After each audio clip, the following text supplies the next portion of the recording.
Parce qu'il y a une histoire. Avant la bataille de Uhud, il y a eu la bataille de Badr. Dans la bataille de Badr, alhamdulillahi rabbil alamin, les musulmans ont gagné la bataille de Badr à 100%. Oui. Jusqu'à ce que Allah subhanahu wa ta'ala envoie presque 3000 anges pour venir donner aide aux musulmans dans la bataille de Badr. Donc c'est ainsi que les mécréants ont pris la défaite dans la bataille de Badr. Cette défaite-là, ils n'ont pas pu digérer.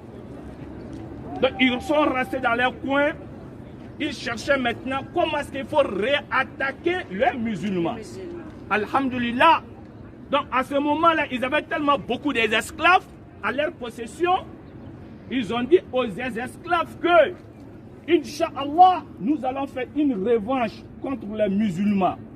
Mais si on gagne cette revanche-là, on va libérer tous les esclaves. Alhamdulillah. Donc parmi ces esclaves-là, il y avait un Éthiopien qui était parmi eux, vraiment qui était un bon combattant et qui savait lancer les flèches. Ils l'ont promis que dans cette revanche-là, qu'il n'a qu'à tout faire pour tuer le prophète Mohammed sallallahu alayhi wa sallam, ou sinon de tuer Ali, ou sinon de tuer l'oncle du prophète alayhi wa sallam qui est Hamza. Alhamdulillah, ils ont fait de ces promesses-là, alhamdulillah. Au moment même qu'ils étaient en train de faire la réunion à la Mecque, l'oncle du prophète Mohammed alayhi wa sallam, qui est Abdullah ibn Abbas, lui, il a alerté le prophète Mohammed sallallahu alayhi wa sallam que les mécréants sont en train de préparer une guerre contre eux. Donc c'est ainsi que le prophète alayhi wa sallam, il a alerté aussi les musulmans donc de prendre des précautions contre leur attaque. Donc ils sont restés là, incha'Allah ta'ala. Le prophète alayhi wa sallam, il a commencé à concerter tout le monde. Il y en a qui disaient, ben voilà, on va les attendre même à Médine.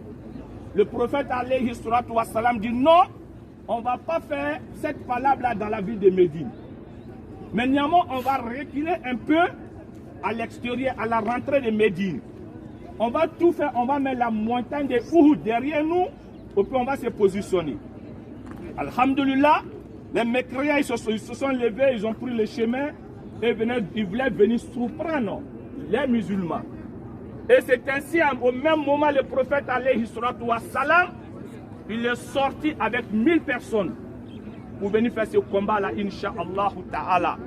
Et lorsqu'ils sont arrivés ici à Uhud, c'est le prophète Mohammed alayhi wa sallam, ce jour-là même, il était le général. Oui, c'est lui-même qui a pris les larmes, chose comme on appelle, dans les mains, et puis il était au contrôle. Donc qu'est-ce qui s'est passé quand ils sont arrivés à Uhud? Le prophète Mohammed alayhi wa sallam, lui-même, il a essayé de placer ses soldats. Et comment il les a placés? Il a placé d'autres devant, et il a placé d'autres à droite, il a placé d'autres aussi à gauche, et il a placé d'autres derrière lui. Et il y a aussi qui sont restés au milieu. Alhamdulillah rabbil alamin. C'est ainsi qu'ici, il y avait une montagne aussi. Le prophète a désigné quelques personnes pour leur faire monter sur cette colline-là. En disant que vous montez ici, quelle que soit la position de la guerre, qu'on gagne, qu'on perd, vous restez ici, vous ne vous déplacerez jamais. Ils ont dit Alhamdulillah Rabbil Alamin, prophète, on a compris. Alhamdulillah, Dieu dans sa bonté, voilà cette guerre-là qui va commencer. Alhamdulillah, les musulmans contre les mécréants, ils sont en train de se flasher partout. Ils sont en train de faire le grand combat. Vraiment, la bataille était dense. Alhamdulillah, Alhamdulillah, ils ont commencé à se s'entretuer. D'arriver à un certain moment, les frères et sœurs, Alhamdulillah, le combat était positif pour les musulmans. Dans les yeux, tout le monde voyait que les musulmans ils avaient déjà gagné cette bataille de Uhud. Et ce que maintenant le prophète alayhi wa sallam les a désignés de rester sur la montagne, de ne pas descendre, Et ils sont restés là parmi eux. Il y en a qui ont dit, ben voilà, cette guerre-là est déjà finie. Les musulmans, ils ont gagné. Donc qu'est-ce qu'on va faire? Par rapport au butin, il va falloir qu'on descende pour pouvoir ramasser aussi les butins des mécréants, Inch'Allah, les butins de la guerre. Et il y en a, presque et tous, la majorité sont descendus. Donc maintenant, les mécréants qui étaient maintenant cachés derrière, et ils ont vu que ceux qui étaient sur la montagne, c'est ceux-là même qui avaient la force, même que ceux qui étaient par terre. Puisque pourquoi? Quand tu es en haut, la personne qui est en haut qui nous lance une flèche, la flèche descend en vitesse et en force. Mais nous qui sommes en bas, quand on lance, au moment que ça va arriver en haut, la flèche n'aura plus la force. Donc c'était l'avantage de ceux qui étaient sur la montagne. Et le fait qu'ils sont descendus à cause des butins, donc les mécréants qui étaient derrière eux, ils sont quittés derrière eux, ils ont tué les restes qui étaient sur la montagne et eux-mêmes se sont positionnés maintenant sur la montagne. Allah, là maintenant, le combat a changé. Le combat a changé contre les musulmans, alhamdulillah. Donc ceux qui étaient en haut, ils ont commencé maintenant à lancer les flèches sur les musulmans. C'est ainsi, Allahu Akbar, Allahu Akbar, Allahu Akbar, walillahi alhamdu, wala hawla, wala quwwa illa billah, al-aliyyul aziz. Wallahi. Alhamdulillahi Rabbil Alamin. C'est ainsi, dans cette guerre-là même, le prophète alayhi salatu wassalam, il a été blessé au front. Le sang coulait partout. Et il y a une dent même qui a été cassée. Et c'est dans la même guerre-là aussi, son oncle, le bien-aimé du prophète alayhi salatu wassalam, qui est Hamza est tombé. C'est dans cette guerre-là qu'il y a eu beaucoup de musulmans qui sont tombés, alhamdulillah, presque 70 000 musulmans. Ils sont là, comme ils sont ici, Inch'Allah, on va les visiter, on va les faire beaucoup de doigts. Mais pourquoi cette guerre-là a été comme ça? C'est pas parce que les mécréants ils ont gagné, non. Dieu a éprouvé les musulmans. Pourquoi? Le prophète alayhi salatu wassalam, par sa grandeur, par son honneur, quand il parle, on ne doit pas les désobéir. Le fait que ceux qui étaient sur la montagne, qu'ils ont désobéi le prophète alayhi salatu wassalam, Dieu les a éprouvés. Raison pour laquelle la bataille a été balancée négativement en faveur des musulmans. Voilà la raison. Et il y en a des prédicateurs qui disent ceux qui étaient sur la montagne, que c'était des traîtres. Non, ce n'était pas des traîtres. C'était des bons savants. Seulement, ils ont désobéi le prophète alayhi sallam. Ils sont descendus sans l'accord du prophète alayhi sallam. On dit Allah subhanahu wa ta'ala, d'aille pitié de eux tous. Ceux-là même qui ont donné leur poitrine pour que cette l'islam-là devienne aujourd'hui comme ça, où on prie n'importe comment. Sinon, au commencement de la religion musulmane, on ne pouvait pas prier comme ça. Le prophète alayhi salatu wassalam, il a galéré, il s'est caché pour prier. Alhamdulillah. Son oncle, Abi Talib, un jour, ils disent que non, le prophète ne faut plus jamais va prier. Mais Abi Talib, tellement que l'eau sur Dieu l'avait donné vraiment un honneur grâce au prophète alayhi salatu wassalam, il était beaucoup écouté parmi les Qurayshis. Donc un jour, il est venu plaider à eux pour laisser le prophète alayhi salatu wassalam de faire sa prière. Les Qurayshis disent, il n'y a pas de souci, on va pardonner ton fils, mais en condition, il ne va pas prier publiquement. Qu'est-ce qui se passe? S'il veut prier, il rentre dans une maison, il s'enferme, il prie dedans. L'oncle du prophète a accepté, le prophète alayhi salatu wassalam, il a accepté tout ça. Et c'est ainsi le prophète alayhi salatu wassalam, il restait dans la maison, il priait, il faisait sa récitation coranique. Quand sa voix sortait, sa belle voix, les enfants, les femmes étaient séduits par la récitation du Coran du prophète alayhi salatu wassalam. Ils sont venus dire encore non, Ton fils, quand il prie, on attend sa voix, il est en train de séduire notre femme, nos enfants, pour rentrer dans sa religion. On ne veut pas tout ça. Donc le prophète, alayhi salatu wa salam, un jour même, il a pété les plombs. Il dit, c'est pas la peine, mon oncle, je m'en vais, tu ne me défends pas. Il a pris la route en train de partir. Et pour lui, son oncle était sur le côté des Kourachites. Quand il ne les défendait pas, oh, pourtant, ce n'était pas ça.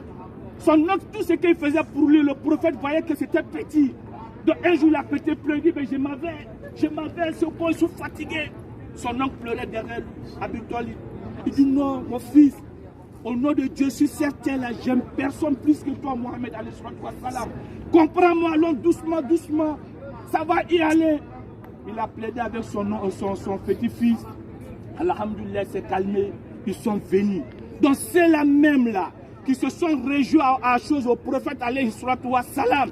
Abu Bakr Siddiq, Ousmane bin Affan, Omar bin al-Khattab, Ali bin Abi Talib, Abdullah bin Affan, et comme on appelle Abdullahi bin Mas'oud, Allah Abbas, tous ceux-là, ils se sont donnés, se sont sacrifiés. Ceux-là, ils sont tombés ici.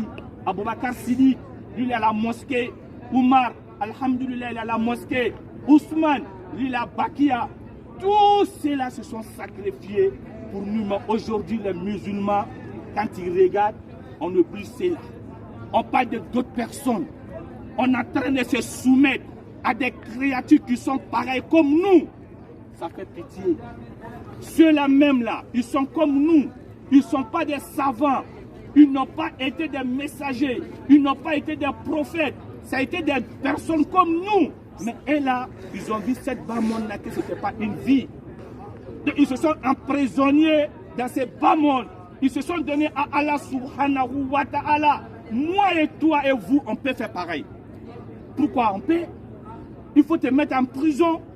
Tu aimes non, tu laisses le nom, tu aimes les grandes places, tu laisses les grandes places. Tu veux qu'on parle de toi, tu laisses tout ça là. Tu veux vraiment les grosses voitures, tu laisses tout ça là. Tout ce qui est vraiment la vie luxueuse, tu laisses tout ça, tu te donnes à Allah subhanahu wa ta'ala. Tout ce que Dieu a banni, tu laisses ça. Tout ce que Dieu a recommandé, tu fais ça. Tu deviens wali. Tu deviens l'ami de Allah subhanahu wa ta'ala. C'est tellement facile, mais nous on aime ces bas mondes là. Et on veut avoir aussi le paradis. On ne peut pas avoir les deux à la fois. Non, on ne peut pas attraper deux liens à la fois. Soit tu aimes ces bas mondes, tu te sacrifies pour ces bas mondes, ou soit tu aimes le jour de la résurrection, tu te sacrifies pour ça, Dieu va te donner le paradis. Qu'Allah nous donne le paradis. Amin, amin. Qu'Allah nous donne le paradis. Amin, amin. Les frères et sœurs, alhamdoulilah, en islam, sachez que c'est moins de la même là. Le prophète, alayhi salatu wa salam, il venait les saluer sur les morts qui sont ici.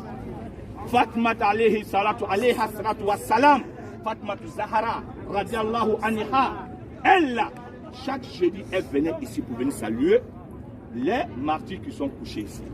Donc le prophète, alayhi salatu wa salam, il a dit quand les pèlerins vont venir à la Mecque, s'ils ne viennent pas saluer les martyrs qui sont couchés ici, il sera vraiment fâché contre nous.